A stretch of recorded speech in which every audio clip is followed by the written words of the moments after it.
Well, hello everybody. Welcome into this Adobe Photoshop tutorial brought to you, as always, by tutvid.com. You saw the title up there. This is actually a 3-part video tutorial series. It's going to be like 30 or 35 or 36 or something.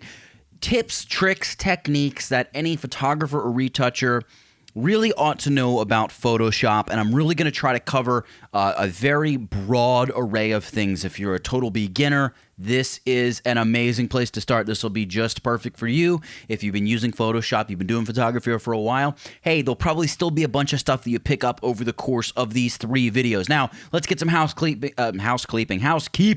out of the way. Make sure you like the video. Make sure you subscribe to my channel using that red button right down there. And also follow me on Instagram at tutvid. I try to post some interesting stuff there, some promo stuff, and all kinds of stuff about new and upcoming tutorials. And we're going to be getting into more and more of the behind-the-scenes stuff as well, maybe some live streaming, I don't quite know. And if you really love this video, make sure you pick up a copy of my course. It's all about how to retouch images in Photoshop. I think you'll really like it. Certainly, if you love this little 3-part series, of which this is part 1, you will definitely enjoy that video. You got to use that link that appeared up there just now. It's how you can go and check it out. So let's check out this tutorial and get started. Tip number 1, or technique, thing number 1 that you need to know is editing any image with the Camera Raw editor. Now, I have a bunch of old photos here, or I really shouldn't say old, older photos. Let's go here with 16.dng. DNG is just Adobe's digital negative format. It's a Camera Raw format. There's a CR2s as well from Canon cameras, and I've converted a lot of stuff to DNG. Of course, if you're using the Adobe Bridge, which is what this file browser is, when you double click on a raw file, it's going to open up the Camera Raw editor. In fact, we know this is an older photo. It's shot with a 5D Mark II. But we open up this photo with the Camera Raw editor. Let's say I'm just going to open this as an object in Photoshop, and here's the way you can get to the Camera Raw editor with literally any photo. Let's say it's just a rasterized, not a smart object, not anything, just here in Photoshop. This can be super duper helpful if you get a JPEG from a friend or anything like that, and they say, hey, you know, can you change the white balance or something? A very easy way to change the white balance is with the Camera Raw editor, and we can do that up here under Filter, Camera Raw Filter, and it can take any layer you have. It could be a text layer for all I care. You could take literally any layer, especially if you've converted it to a smart object. You can take any layer that you want into the Camera Raw editor, and you can use the temperature slider and quickly change a photo. You can take the tint slider and change it as well, and go ahead and hit OK, and you've made this change to your photo. I'm going to Command or Control Z to undo. Now, one of the important things about using the Camera Raw editor that's really going to save you a lot of headaches in the future is that before you use the Camera Raw filter, you really should right-click on that layer and convert it to a smart object. I mentioned just a second ago in terms of, you know, if you have a text layer, a live text layer, you want to convert it to a smart object. Well, even with a photo where you could apply it to just the raw rasterized pixels, which is exactly what this is just pixels in a document. If we right-click and convert it to a smart object, the beauty of this is that we'll be able to apply the Camera Raw filter here when it finally converts to a smart object. We'll be able to apply the Camera Raw filter and make whatever changes we like. Let's say we're looking at it and we really want to make the background a bit more blue.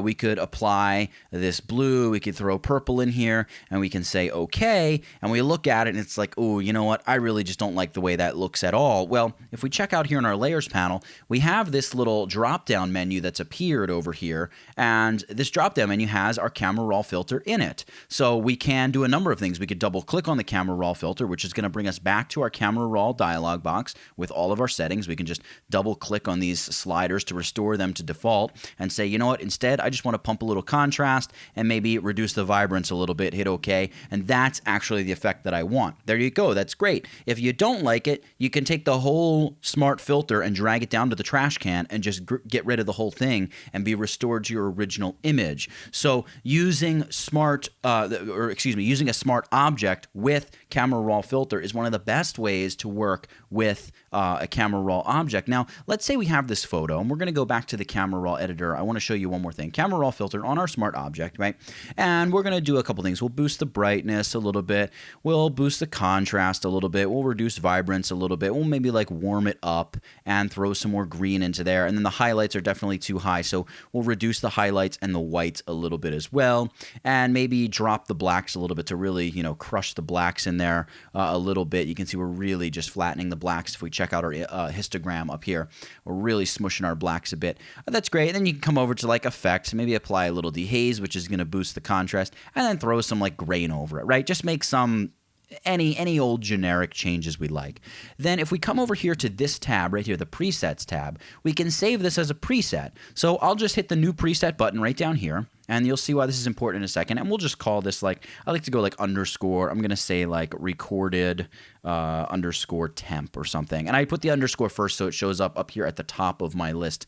A lot of like presets that I'm working with currently, I like to throw an underscore on the front because I've got all these other presets. So instead of digging through them, I know that stuff I'm working with right now has a one or a series of underscores in front of it. It bumps it right to the top of the list. So at this point I can hit OK. Well, once this is applied to this image, maybe this is a series of photos, and maybe we have that series of photos over here in the Adobe Bridge. And we say, all right, we want to apply this preset maybe to this DNG image, and maybe to this portrait of this guy, and maybe to this portrait of this guy as well. So in the Bridge, this is something that it's technically a part of Photoshop, but it's really the Adobe Bridge. If we right-click and go down to Develop Settings, we have all of our presets that show up here under Develop Settings. And sure enough, right there, underscore recorded underscore temp is there. I can just select that, and it's going to apply those settings to all of these images. And you can see the difference of effects across a different number of images, shot at different white balance, or shot at different color temperature, excuse me, shot at different times of the day, different exposures, all kinds of different things. But we've applied that same exact preset to a bunch of images. And you know what? If we decide, I don't like it, I can always right-click, go back to Develop Settings, and just choose to clear all the settings, and it's going to take me back to the original RAW file as I got it out of my camera. So that is editing any image with a Camera Raw editor, and kind of the power and importance of the Camera Raw editor. There's a ton you can do with it, and it's so useful, especially when you pair it with the Adobe Bridge. Working with smart filters in Photoshop and the Adobe Bridge, I can drag once more that smart filter to the garbage and get rid of it. So before we get any further, guys, as I mentioned in the open to this video, if you're enjoying this video, if you're learning a thing or two, make sure you pick up my course. It's all about how to retouch images in Photoshop. Really just helps us and helps us with what we're doing here at tutvid.com. I'm getting ready to move into a new studio space, which is gonna be sick. It's gonna be so stinking cool. You guys are absolutely gonna love it. But of course, the bills need to be paid, and we're working on really building this thing out to just make some really seriously cool videos that are coming up soon, and I'm so excited about it. And all the help you guys lend, it all helps. It's really, really helpful. So if you enjoy this video, if you're looking to support the channel, that's what I'm trying to say. Pick up a copy of the course. If not, you know what? These videos are still free, and it's totally cool.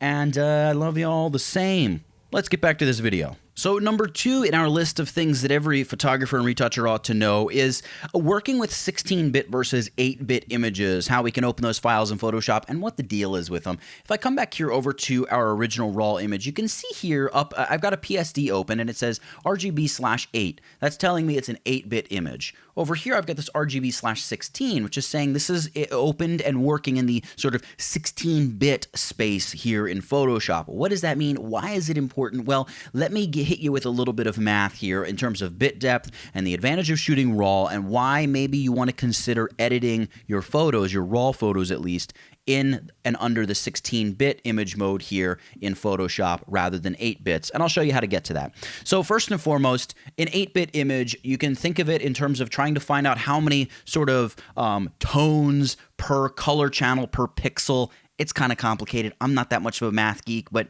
these are the numbers that are out there. It's 2 to the 8th power. So 2 to the 8th is 256. You have 256 maximum levels of color and tone. And that means overall in the image, you have 17 million possible tones of color.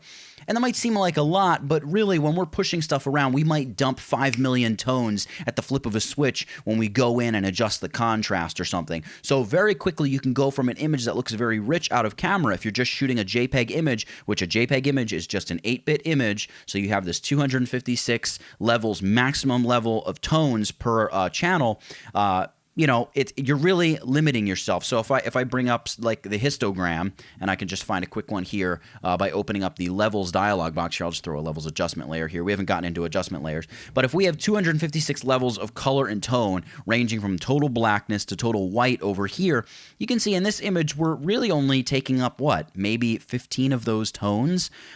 So if we think about this in terms of, you know, just having that 256 levels, and you can see 255, but it really begins at 0, which is why we say there's 256, because 0 counts as a number. So it's 0 all the way to 255, 256 total. If we only have 15 of those, you know, levels filled, we really only have a tiny little percentage, less than 10% of our maximum possible tones per channel are being used. And as we push this image around very quickly, you can see I lose all that texture, all of that color, everything in the background, because there's just not that much information in this image. Now, this isn't a photograph. A photograph would have a lot more, the histogram would be more spread out. But the point is, in any JPEG image, if this is totally full with 256 levels, and we need to increase the brightness all the way to like here, all of this stuff over here to the right of this white point, we're basically going to lose virtually all of that data. So you're taking 2/3 of that image and throwing it away to make an exposure that looks more realistic. Well, if you only have 256 levels of color and tone, you're left with, you know, less than 100 tones for your entire image, which is not going to look very good. You're going to have a lot of like striping and banding and noise, and your image is going to literally appear to begin fragmenting. So then we move along to the 10-bit image. Now, 10-bit images, there's some cameras that'll output a 10-bit raw file, and you jump up from just 2 to the 10th power is 1024.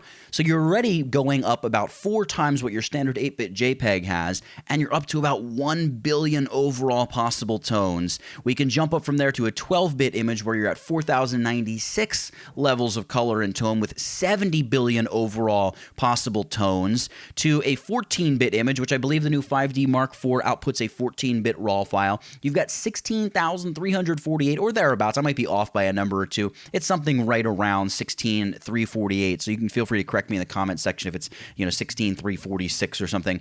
But the point is, it's way stinking more than just your standard 8-bit JPEG with 4.5 trillion, that's trillion tones possible there in a 14-bit image. And then your 16-bit, which you're working in 16-bit space, can handle up to 65,000 plus levels of color and tone per pixel per channel with 280 trillion tones possible. So the sky is quite literally the limit when you jump from that 17 million overall possible colors of 17 million possible colors and tones and everything in your standard JPEG, all the way up to a 12 or 14-bit image where you're talking in billions and trillions of possible tones, and working in the 16-bit space of Photoshop. Now, working in 16-bit doesn't mean your image is going to jump up to 65,000 different colors and tones. You're still going to be working with a 14-bit image, but the 16-bit workspace can certainly handle those 16,000 levels of color and tone because it's ready to tune up to 65,000 plus.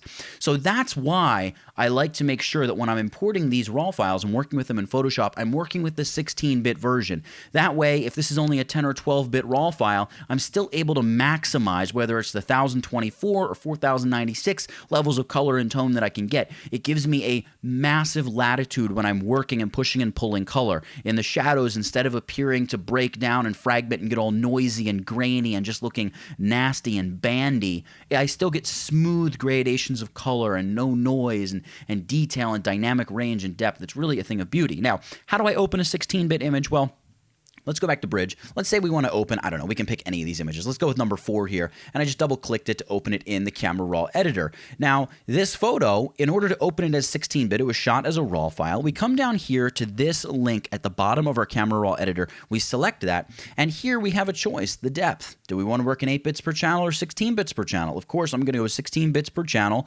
and then I hit OK. And when I hit Open, or in this case, Open Object, because I also have ticked on Open in Photoshop as Smart Objects, and that's just so I can jump back to the Camera Raw editor whenever I like.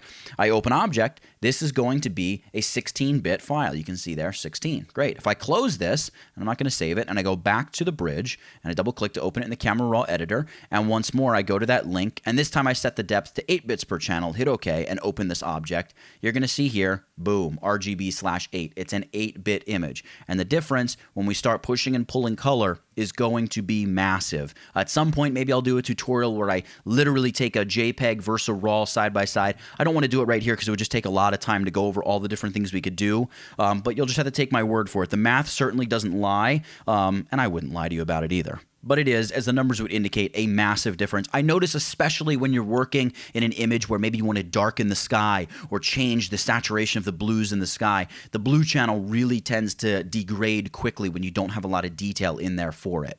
So I'm going to close this. That's, you know, a bit of geeky number stuff. I'm going to leave this open because we're going to refer back to this file in a little bit when we talk about some other stuff. But let's talk about the third thing now that we've moved on from those numbers, the importance of bit depth and how you can understand it a little bit better. Let's talk about lens correction. So lens correction, I'm going to open up this interior shot here that I took of an office building here in Philadelphia. You can see the shot is not straight. I was hand holding it, just, you know, running through, taking photos. Wasn't really paying attention to everything. And it was shot on a fairly wide angle lens. I got a 17 to 40 here that I was shooting at the time.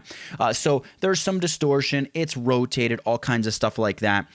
Let's talk about some of the lens correction techniques we have here in Adobe Camera Raw. These are helpful for landscape photographers and portrait photographers, depending on how you shot your portrait or if you're doing environmental portraits.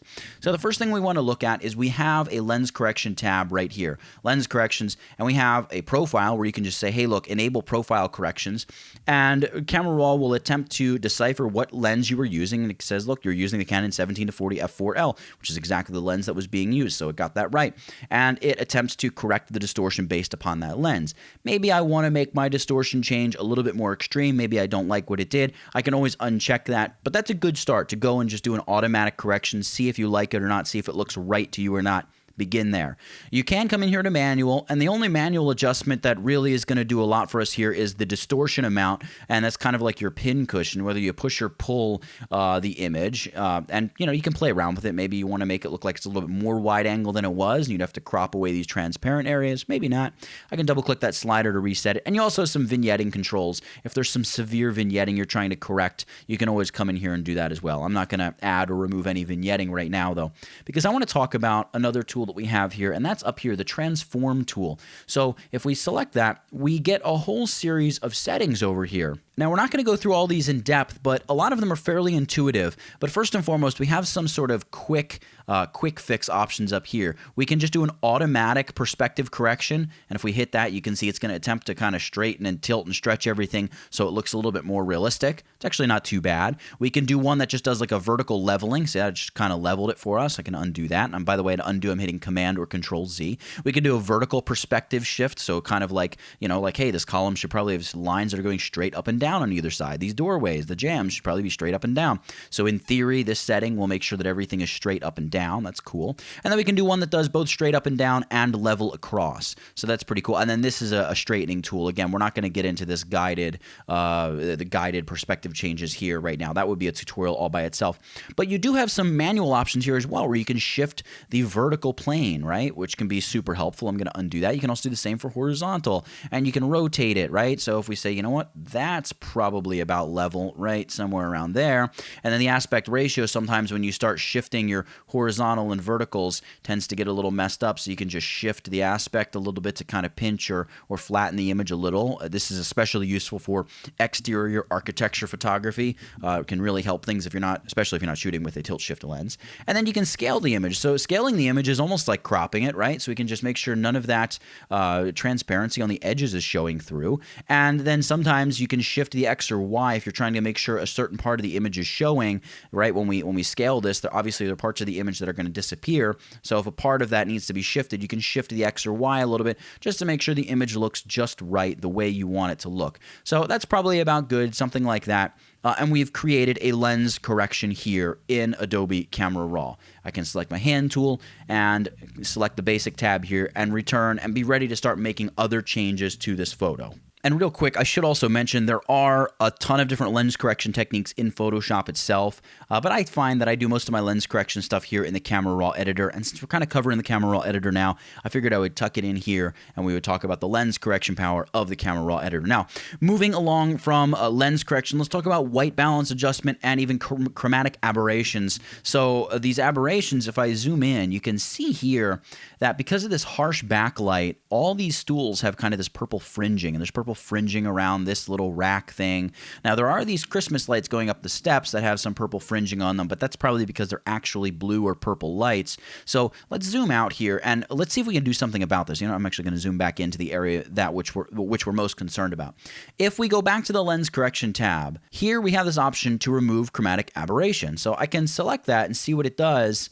And you can see it's really not doing much good for us. So I'm going to uncheck that. Let's go to manual instead, where we have all these defringing techniques. So I can see that my fringing is bluish purplish. So I'm just going to take the purple amount and I'm going to begin to desaturate it. And look at that. Look at what's already happened. We've already basically gotten rid of all of that purple fringing, right? So I can just keep stretching that, make sure I get rid of all of it. Great. Now notice that it did also get rid of the purple around those purple lights, right? If I bring the fringing back, we got this blue light here, these blue lights here. As I increase that, it gets rid of those. So you may have to take this into Photoshop and add a little bit of blue back into those lights if you're interested. You can take and try to target the amount of purple that's actually targeted and see if you can bring those blues back. But those blues and purples are so close to the purplish color that was fringing around those stools and all the stuff out here that it's just going to get rid of the blue fringing around those lights. But when it comes to purple and green fringing in your photos, the defringe tool in Camera Raw can be amazingly useful and really, really helpful. You can see we got rid of that fringing, and it doesn't look like we affected any of the rest of the photo. Like I said, other than like the one or two glowing lights. But if you do have this as, for instance, a smart object in Photoshop, you can always go and mask that away. We'll talk about masking a little bit later in this video. So moving along from chromatic aberrations, also in point number 4 here is white balance. And white balance is really cool here in Camera Raw. We're going to kind of hit it very, very quickly. But there's a tool here called the Auto White Balance tool, and it's this little eyedropper up here. See, white balance tool? You can select it, and this image looks to have a pretty strong orange color cast. And we can select any area. I find that diffused highlights work best. So we wouldn't select the light because that's straight up an immediate, aggressive highlight. But like over here, we have some light that's landing on this wall, and this wall was probably close to being gray if I recall correctly. So I can just select over there, and Photoshop Camera Raw is going to say, all right, well, if there's an orange color cast on this here that shouldn't have any color cast, the whole image will be corrected, and you can immediately see just how much correction takes place. If I just undo that, there's before and there's after. So it's a massive difference with one click that you can do, but you do want to find a gray point. This is where you'll see photographers using those gray cards, like from Macbeth and other places. The gray card, you have the model hold it up, and you know that there's that gray spot that should be pure gray and shouldn't be tainted with any outside color. And if that little gray spot has any outside color, well, in fact, the image is going to have an entire color cast, well, whatever color cast that little gray spot has.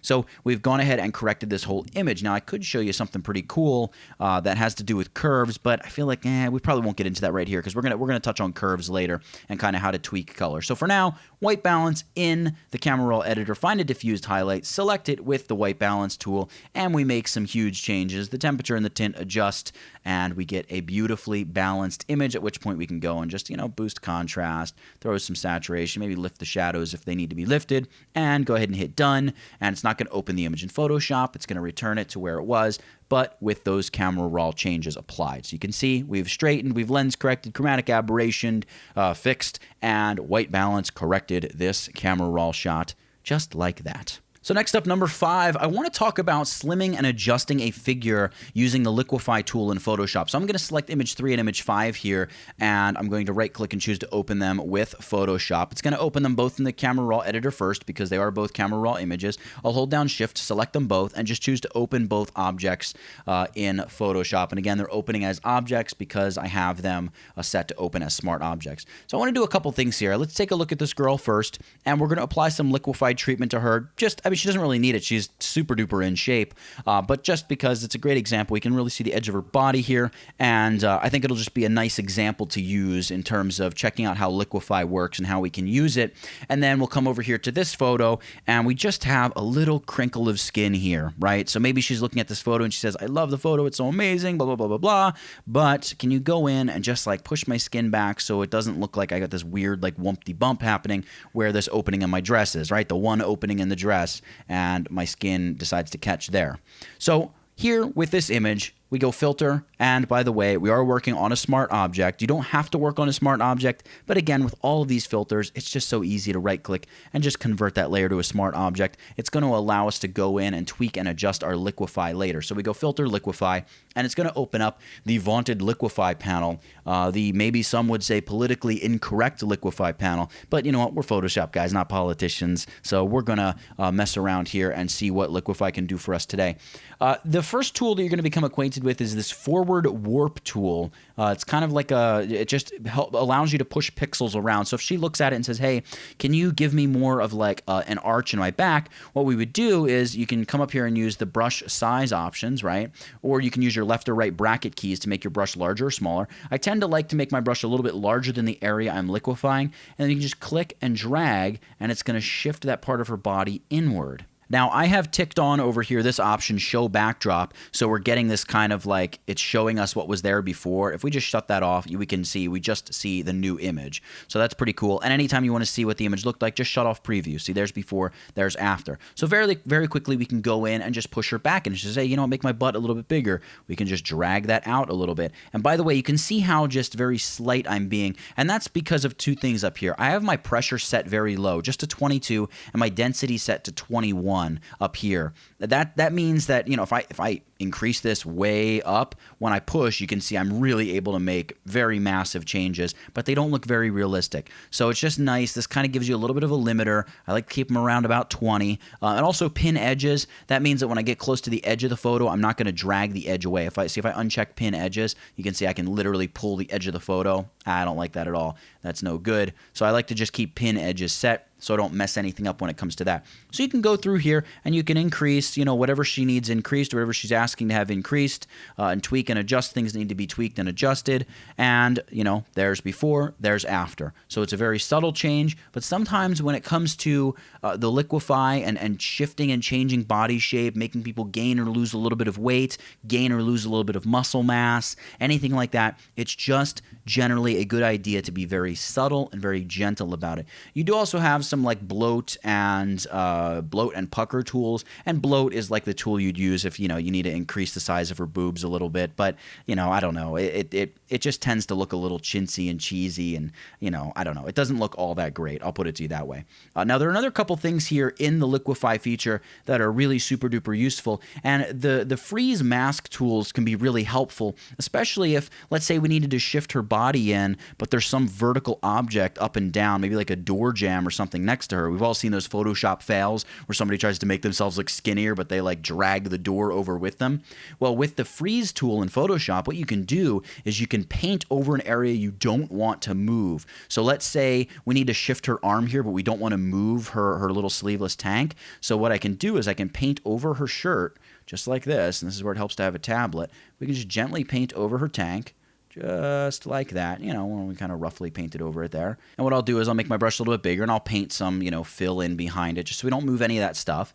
And then we take like the, I don't know, the forward warp tool or something, and she wants some change made here. So we can like push her arm back in, right? We could maybe push her shoulder up a little bit, you know, enhance her shoulder muscles a little here, drop her tricep down just a touch, make sure we're not doing it too much to make it look too crazy or make it look too bumpy, and then really push her armpit in a little bit and lift the edge of her pectoral muscle a little bit, just like that. And we're not at all damaging the edge of her shirt because we have this freeze mask in place. And we can just go ahead and hit OK at this point, and there are the changes. Now, of course, I can always preview them before and after because we have our little drop-down menu. I can shut my smart filter off. There's before Liquify, and there's after Liquify. So it makes a little bit of a change. It's subtle. You almost shouldn't be able to notice it, but you are noticing it because it just cleans up the figure a little bit. And again, not that she really needed figure cleaned up. She's, you know, she's in pretty great shape. But this is all about the example. So let's talk about a super practical example where somebody says, hey, look, I just want this cleaned up. I love the way I look otherwise, but can you just like fix that little bit of whatever's going on there? Sure, we can. Absolutely. Let's head right into Filter Liquify. And what we'll do is when Liquify pops up here, we're going to zoom in. And I think we want to, first and foremost, apply a freeze mask to her dress. Because see how her dress has all this patterning going on? If we just take the forward warp tool and begin pushing this in, the dress, if it gets this very obvious, like warpy craziness. So let's just undo that. And let's apply a freeze mask here so we know we're not going to damage her dress. So I'm going to go ahead and paint over this. Just something like that. That looks good. And you can see I painted a little over the skin, so we can use the erase mask tool here. And again, just your left and right bracket keys. They're going to allow you to make your brush bigger or smaller. There we go. We kind of paint that away. I don't really care about that little flyaway. That would be something we get rid of later when we heal away blemishes and, you know, stray hairs and runs in fabric and anything like that that we see that we don't like. At this point, then, I would take the forward warp tool and we would do some pushing and some pulling. So we push this in. Maybe we pull this out a little bit here, make the brush a little bit smaller. Right, we can pull this out just a touch, maybe make the brush a little bit bigger, actually. And well, watch the edge of the dress. We didn't quite get as much of a freeze on it as I would have liked. Push this in, push this in. And, you know, we kind of smooth that whole area out. And you can see, obviously, there's still the darkness from the shadow. All of that will be fixed in like the dodging and burning and skin healing phase. The key is to get more of a smooth angle along the outside of her body. See, if I go back to preview, you can see how it's just a very sharp, just like, whoa, bump. That's not going to look good even if we get rid of the shadow. If we at least make the line smooth on the outside of her body, well, now we're cooking with fire. I'm going to hit OK here, and you can see there is the Liquify, there was before Liquify. So if I zoom back out, there's before Liquify, there's after Liquify. Now we have something we can work with. We can clean up her skin a little bit. We can get rid of that little flyaway in the dress. And most importantly, we've preserved the pattern of the dress, even though we had a rather intricate little Liquify we had to go in and make right there by her hip. So the Liquify tool, super duper powerful. There's so much you can do with it. And you can really help your photos out and make your clients absolutely thrilled with what you get and still retain very realistic photos without going overboard and making them look like, you know, the next Beverly Hills whoever coming out with way too much of that nip tuck action going on. So let's move along here to the sixth thing. I'm going to close both of these images. I just went and opened up a new image here, and we're going to talk about healing skin blemishes. So here we have this model. She has a lot of sort of freckles on her skin, and a lot of times, you know, you'll want to keep stuff like that. I tend to like to heal away stuff that are, you know, pimples, stuff that's going to be gone in a few days or a couple weeks. You know, maybe somebody's got a little cut, they cut themselves shaving the morning of the shoot or the day before. You probably just want to heal that kind of stuff away. But it's really up to, you know, the person you're photographing. If they want to have everything cleaned away, or you as the photographer decide I want to clean everything away, hey, go for it. You're going to be able to do all of that here with these healing tools. So the first thing, and probably the easiest thing to do, is to come over here and grab what's called the Spot Healing Brush. So the Spot Healing Brush, you can see the icon for it right there. It's like a Band-Aid with a little loop-de-loo behind it. The Spot Healing Brush, we can go ahead and, well, you can see that we can't do anything with it. And that's because we have a smart object. So you may be thinking, well, why would I want a smart object? They obviously don't work very well, and it's not going to allow me to do what I want to do with it. Well, in a lot of ways, while it's annoying that you can't just go ham and start painting away blemishes on your layer, that's a very destructive process, because let's say you paint away all of the freckles on this image and you fully retouch it and you send it off to the client and they say, oh, no, I really just wanted like the pimples and stuff on my face cleaned up, but I wanted all those freckles to remain. That's a part of me, what makes me me. Like that's my trademark, if you will. You know, that's how people know that I'm in that photo. In which case you'd have to go back and retouch the photo. But if we just create a new layer here and we name this layer Blemishes, and up here in the top control bar, we have the option for this tool to sample all layers. We can simply work on this layer and we'll sample from the image below. So we can do something like, all right, well, let's just paint over this blemish cluster here on her forehead. Voila, it's gone. We can come down here and say, well, let's get rid of that little bit of nonsense, this little bit of stuff, that little bit of stuff, and maybe this on her chin, and boom, it's good. She's got something there on the edge of her lip. Great, we're good to go, right? And then if they say we want all that back, you just get rid of that blemishes layer and everything has been brought back. That's one way of doing it. I don't really like the Spot Healing Brush that much. While it's very easy, it tends not to produce the most pleasing results. I think the best tool is this guy right beneath it, the Healing Brush tool. Now with the Healing Brush tool, there is one extra step. You can do the whole song and dance, throw the blemish corrections up on their own layer. Let's just delete this layer and we would create a new layer, right? We can create a new layer for this tool, we can name it Blemishes just like we had just named that layer, and we have our healing brush. Now up here, we want to make sure that we set the sample to current and below. We could go all layers, but I'm just going to go current and below. What that means is it will sample from the current layer, which has nothing on it, but also any layers beneath it. The only layer beneath it is the image, so that's perfect. And then I can come in here to the image and I can say, all right, I want to get rid of these lines on her forehead, let's say. Hold down my Alt or Option key and a little target shows up. And I want to sample. I click to sample that area, and it's going to use the texture and color from that area to heal the photo. So I really have a ton of control over exactly what part of my image is used to heal any particular part of my image. Whereas with the spot healing brush, it tends to use the context, and I don't know, it just does not always give you the most pleasing result. We can go in and tweak and adjust and really, really clear away blemishes, and make the skin look exactly how it should look. The skin is a delicate thing, and it really needs to be kind of finessed most of the time. So being able to select exactly where you're getting texture from. I don't know if you can see it in this video, but there's very obvious texture here above her left eyebrow, right? But then up here by this diffused highlight area, or maybe that's even a shadow, really. This is a diffused highlight here. But really up in this area where it starts to get a little darker, it doesn't look like there's nearly as much texture. So if I need to heal a blemish over here where there's a ton of texture, I want to sample from that really textured area. So like I can sample right here, and then I can paint over this line, and it's going to get beautiful, perfect texture because it's sampling the exact same kind of texture. And then here, if I want to get rid of that little pimple, well, I sample from an area that has a little bit of texture, but not a ton. Over here, there's a lot more texture, so I'll sample from an area that has more texture. There we go, and everything blends in beautifully. So if I zoom out, her forehead looks a lot more clear. Maybe there's one little spot there that needs to be cleaned up. And we can see there's before I got rid of blemishes, there's after I got rid of blemishes. So you can make a massive difference. Both tools work very quickly. Like I said, I just find that the straight healing brush does a much better job than the spot healing brush. There are additional healing tools, patch, contour remove, and even the red eye tool. But for now, when it comes to skin blemishes, these are the two powerhouses. These are the two tools that you're going to use most of the time. And honestly, about 99% of the time, I'm just using the regular healing brush tool because I prefer the flexibility and power of being able to select exactly from where I'm getting my texture that I'm painting and healing with. So I just went and got another image because we're moving along to number 7 in our list of tips and techniques, and this is cleaning up flyaway hairs. So a very common request for clients is to clean up flyaway hairs, and we've got some very slight flyaway hairs, but we also have kind of a big sort of clump of hair hanging out here and here. The same technique will be used for all of this stuff. I'm going to show you. It's very quick. It's very easy. Once again, I have a new layer. It's just a blank layer, just like we were creating for our blemishes. We create a layer here, and I'm just going to name it, instead of naming it blemishes, I just named it hairs. There's nothing else that's peculiar about it. Just went and hit the new layer icon. We would once more go to the healing brush tool, and in this case, I want to change the mode of the tool from normal to replace, and I tend to like to work with a fairly soft edge brush. So I can select this little drop down arrow, make sure the hardness of my brush is set to like 0, and then a size of 35 is probably fine. Maybe I'll make it a little bit smaller. That's probably great, and don't worry about that. It's just telling me I didn't use my Alt or Option key to pick a point yet. And what we'll do is, well, let's just start here at the top of her head. We could say we got all these little flyaways up here. We could hold down Alt or Option, sample the backdrop, and then just go ahead and paint over any of those flyaways and just make them go right away. The nice thing about the replace option, heal would almost kind of streak these a little bit, right? If I just leave the mode at normal and do normal healing.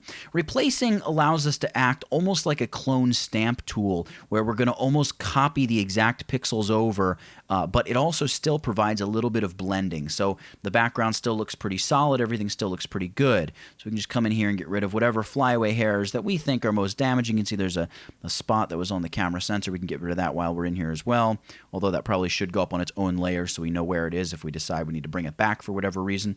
You can also go ahead and just, you know, select a very bright hair like that and make sure we get rid of all that stuff, right? Just clean that up all the way right down to the base, just like so. So I can zoom out a little bit, and if I shut the hairs layer off, there's before and there's after. So we've cleaned up, obviously we haven't cleaned up all the flyaway hairs, and you can clean up as many or as little as you like, and sometimes cleaning up a flyaway hair is a matter of completely covering it up and then using your opacity slider here and just allowing the hair to be a little visible. Maybe bring it back to like 50 or, 75%. So we're just barely covering it up a little bit, right?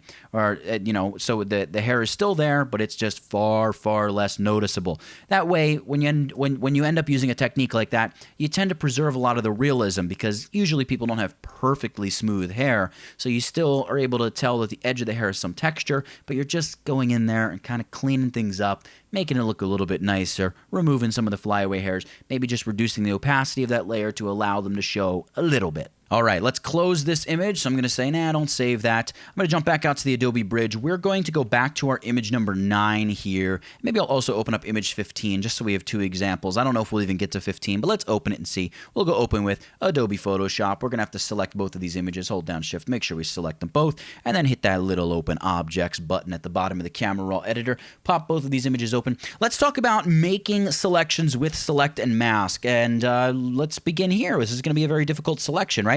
If we want to select her and we've got all this crazy hair going all over the place, and we do have some straight edges, how do we make a selection with Select and Mask? Now, I do have to give you a little disclaimer. There's really no fast way in Photoshop to make amazing selections of very complex selection objects like this head of hair that's somewhat transparent and has tons of little frilly flyaway stuff. There's really no super fast way to do it. And in the name of keeping this tutorial from being 2 hours long, we're probably going to go through this a little faster than we should go through it, but you're going to get the gist of how to use tools like Select and Mask. So when we identify something like this, we want to select her, get her off this background, maybe move her to a different scene or whatever.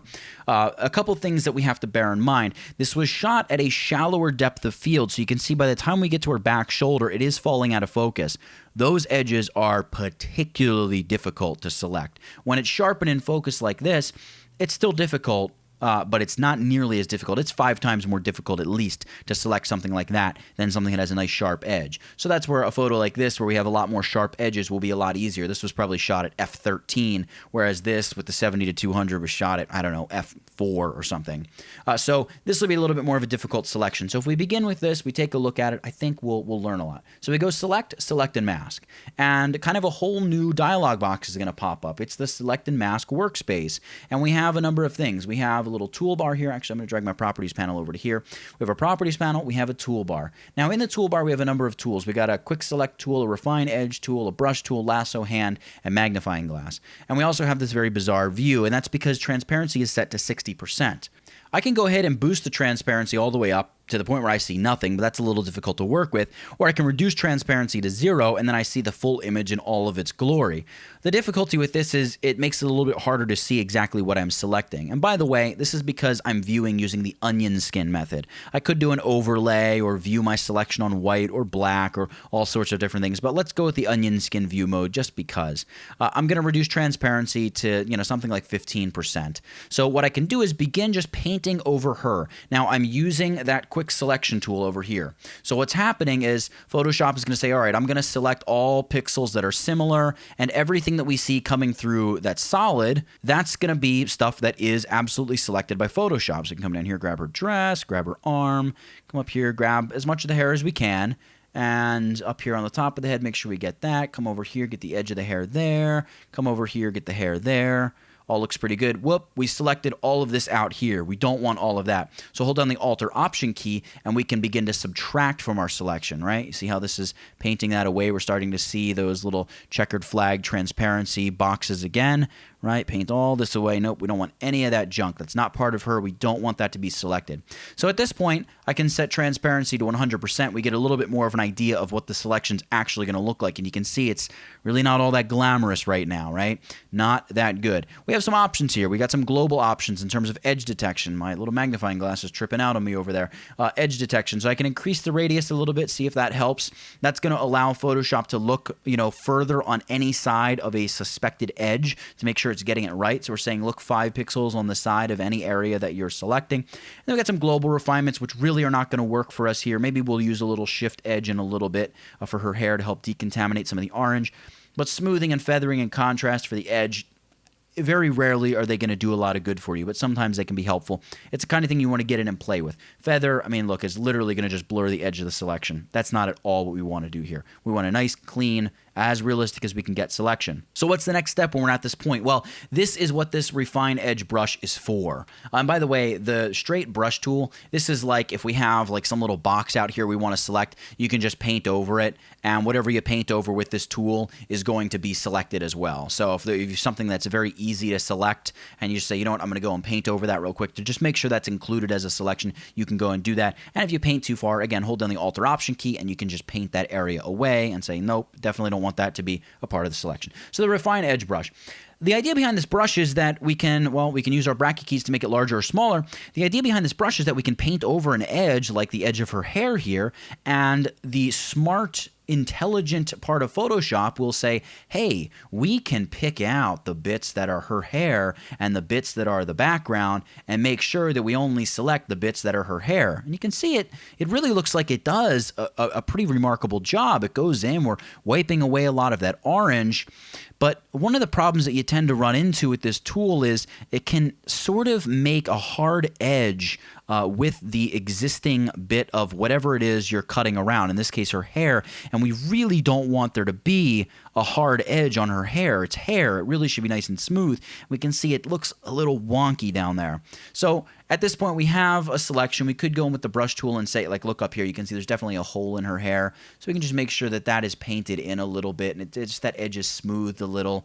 And, you know, you can go into any areas here, like her shoulder is painted away a little. We can make sure her shoulder's good and stuff like that. Over here on her dress, somewhat semi-transparent. That's not going to be any good. All right, so once we have kind of refined our selection, looks pretty impressive. You know what? I'm probably holding my Alt-Option key, just paint away whatever this little loop-de-loop thing is on top of her head. That probably is not a part of her hair. So we'll make sure we paint that away. We have some other options here. These are our output settings. So we can use this option to decontaminate colors, which in theory will help get rid of more of those edge colors. I don't always like to do this though, because it tends to do a lot of destruction to the layer itself. And once you've done it, it's kind of there to stay. So I don't like to use decontaminate colors all that much, but you can output this to like a new layer with a layer mask. Now we haven't talked about layer masks. Maybe you know how to use them. Maybe you don't. Either way, new layer with layer mask is probably a good way to go. Go ahead and hit OK, and you can see it's given us a new layer with this thing that we call a layer mask, which I can't zoom into because, once again, my magnifying glass tool is tripping out here on the edge of my monitor. But if we go over here to Bridge and we open up another photo, something like this, we just open it, yep, and let's say I'm going to place her over this kid here. I would go to that image of her, I would grab my Move tool, and I would just drag her, hold over that tab, and drop her into this photo, and Command or Control T to bring up free transform, and I'd probably scale her a little bit larger. Right, she actually needs to be quite a bit larger in order to cover him up. And we can see that for all its downfalls, Select a Mask actually did a really a pretty good job. You could go in at this point and use the mask and select something like your brush tool, right? The brush tool over here. And I would probably use a fairly large soft edge brush. So I got my hardness all the way down to 0. And then here, this is important, we change the mode of the brush down to like soft light. And we paint with white because that's the color of her hair. And let's say we want to just paint back in some of the hair there. We can just go over that area, paint over that area to bring some of that back. We could thicken up the edges of her hair over here, right? Something like that down there. We could switch our foreground and background color, paint with black, and we can come in here and just paint away some of the stuff that we think is troublesome, something like that. And, you know, relatively quickly, we get a remarkably complex selection, and it's far from perfect, but it certainly is a lot better than you could do by hand. We've gone and we've made a very complex hair selection of a model, and you know, honestly, it turned out better than I thought it would turn out before I turned this on and started recording. So you can see the Select a Mask tool, and it's something that Adobe is continually working on improving and making better. It does a pretty good job with a model like this, and you know, this was not something over a studio background. This was something outdoor, shot outside, and we managed to extract her and bring her over to another image, and it really doesn't look all that bad. So that is making selections with Select a Mask. I don't think we're going to go over here to the studio shot because we managed to do it with a more difficult shot, and it turned out pretty nicely. So working here on this little image that's turned into a little bit of a composite, let's go ahead and talk about adjustment layers. So adjustment layers are all of these little icons up here in the adjustments panel. Right there's the adjustments, and that's window adjustments. Now all these different icons represent different things. Now all of these different things, for the most part, can be found under image adjustments. You can see brightness, contrast, levels, curves, invert, posterize, threshold, vibrance, hue, saturation. Now a lot of these I can't apply, mainly because I've selected the layer mask. If I actually select the layer, and you know it's the layer because those white edges show up around the thumbnail, right? And if I select the mask, white edges show up around the mask. But here I have the actual layer selected, so now I'll be able to apply whatever I want. when you're working with a smart object, so if we right-click on this and we just convert it to a smart object, when we do that, now we can go Image, Adjustments, and we have all these different things we can apply directly to this layer as well. Some of them we can't. Some of the things like desaturate, match color, and all that nonsense down there at the bottom we can't. But you have a lot of different things you can apply. Something like hue saturation, you can apply it to this layer, and you would change the hue, hit OK, and now she's green, right? But the problem is, and we're working with a smart object here, so it is being saved down here to where we can double-click on hue saturation and change it, maybe make her very pink instead. But let's say I delete that, and let's say, or not even that. I just think it's easier and faster to work with what's called an adjustment layer. So we just used hue saturation. We have hue saturation up here in the adjustments panel. And the way that this works is you can see it places an entire layer. And the thing about this is it's almost like, think of it as a waterfall. So if we change the hue to be very purple, it's like a purple waterfall now. Every layer beneath it is being affected by this adjustment layer, not just the picture of the girl. So while when we applied hue saturation to the girl, it only applied that adjustment to her. In this case, we apply it to everything. But it goes a step further because let's say this is just about what we want. Maybe we want to make it a little bit brighter as well. We increase the lightness. Now, I'm not saying this at all looks good, but let's say for some reason this is the effect we want. We also have all these blend modes, which we'll talk about in a little bit, but we can also change the opacity or fill opacity. So if this effect is just too strong, you can quickly tone it back and say, you know what, maybe this around 50% is more like what I want, and then you get this effect. So this is where adjustment layers become super, super powerful. And you also have something called a clipping mask. So if you hold down your Alt or Option key and you hover between the adjustment layer and the layer beneath it, you get this little icon that shows up. You see that? And what that's going to do is clip the hue saturation layer to just the layer beneath it. So now you can see the hue saturation layer is behaving just like the original hue saturation layer we had by only attacking the pixels on this layer. And if we grab the girl and we grab our move tool and we move her around, you can see it just sticks with her. So it doesn't allow any of the rest of the image to be affected other than her.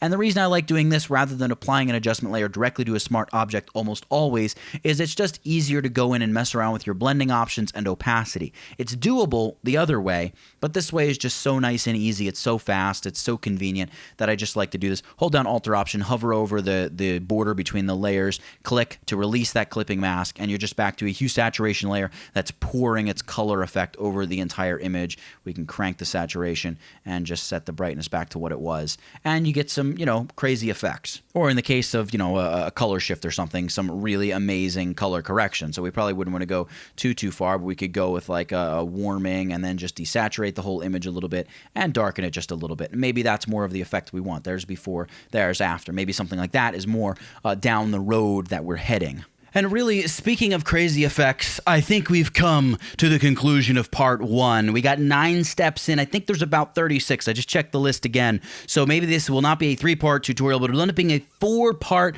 We'll turn it into like a free mini course that will be uploaded to YouTube. But this first part has been crazy long. Oh man, it's been long. So I think we're going to wrap it up. If you have enjoyed this video tutorial, please won't you leave a little like on it. Maybe comment down below what's been your favorite part of this this first part of this series so far. Are you looking forward to parts 2, 3, and 4? And also, make sure you subscribe to my channel. Hit that little red button down there. Subscribe so you don't miss any of the other parts of this series, of course, but also because there's always new tutorials coming out, almost a new one every single day. We cover Photoshop, Illustrator, Premiere, Lightroom. We're getting into photography and more video editing and After Effects and all kinds of crazy stuff and cool stuff and amazing stuff like that. Whoo! That's a lot. So, for 30 plus tips and techniques and things that photographers and retouchers really, really ought to know about Photoshop, that's it.